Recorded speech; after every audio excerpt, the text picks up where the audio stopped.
Louis Gallois, bonjour. Bonjour. Selon vous, le lancement d'une bourse spécifique aux PME et aux ETI serait-il un bon remède au manque de financement des entreprises?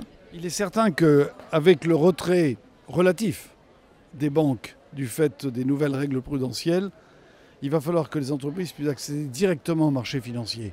Il va falloir créer des instruments pour cela. Je ne sais pas s'il faut créer des bourses. C'est un sujet qui mérite débat. Mais vous traitez d'un sujet qui est essentiel, c'est l'accès des entreprises, et en particulier des petites, au marché financier. Je pense que les banques peuvent aider, créer des instruments financiers spécifiques pour cela, qui permettent de mutualiser les besoins.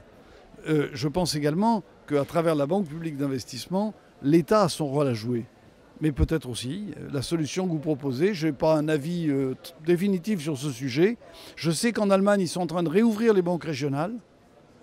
Donc il y a des pays qui vont dans le sens que vous proposez. Ça mérite d'être étudié. Très bien. Quels sont selon vous les secteurs porteurs dans lesquels la France devrait investir pour relancer son économie? Alors il y a des secteurs porteurs, mais moi je me méfie un peu des secteurs porteurs.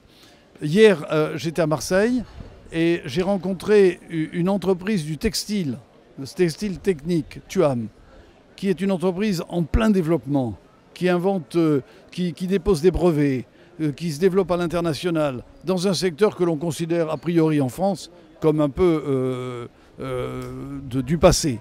Je constate aussi, par exemple, que l'industrie du bois se développe en Autriche, où les conditions sociales sont à peu près les mêmes que chez nous, et qu'elle a des difficultés en France, alors même que nous avons le principal massif forestier européen.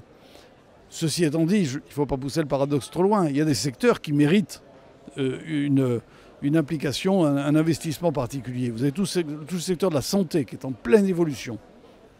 Vous avez évidemment le secteur de l'énergie. Énergie nucléaire, parce que je pense qu'il faut continuer à investir dans cette énergie.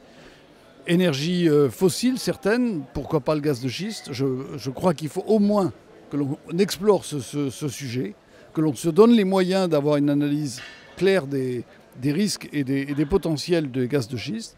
Énergie renouvelable, bien sûr, avec l'énergie de la mer, du vent, thermique, etc.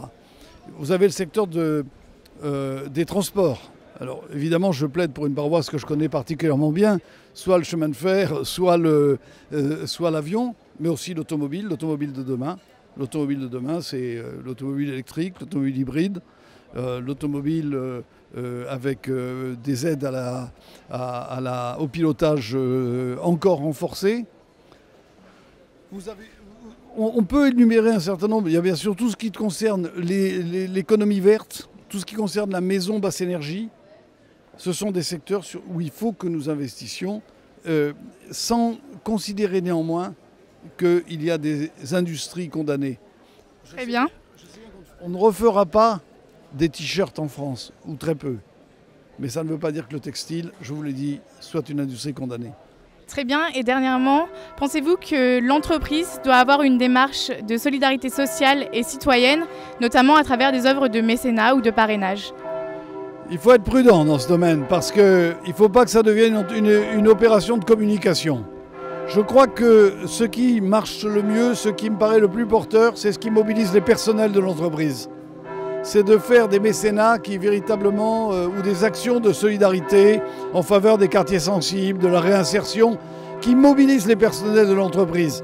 Parce que là, je pense qu'on a un effet démultiplicateur et on ne se contente pas des effets de communication en disant j'ai fait mes bonnes œuvres. Plutôt du mécénat de compétences donc. Louis Gallois, je vous remercie.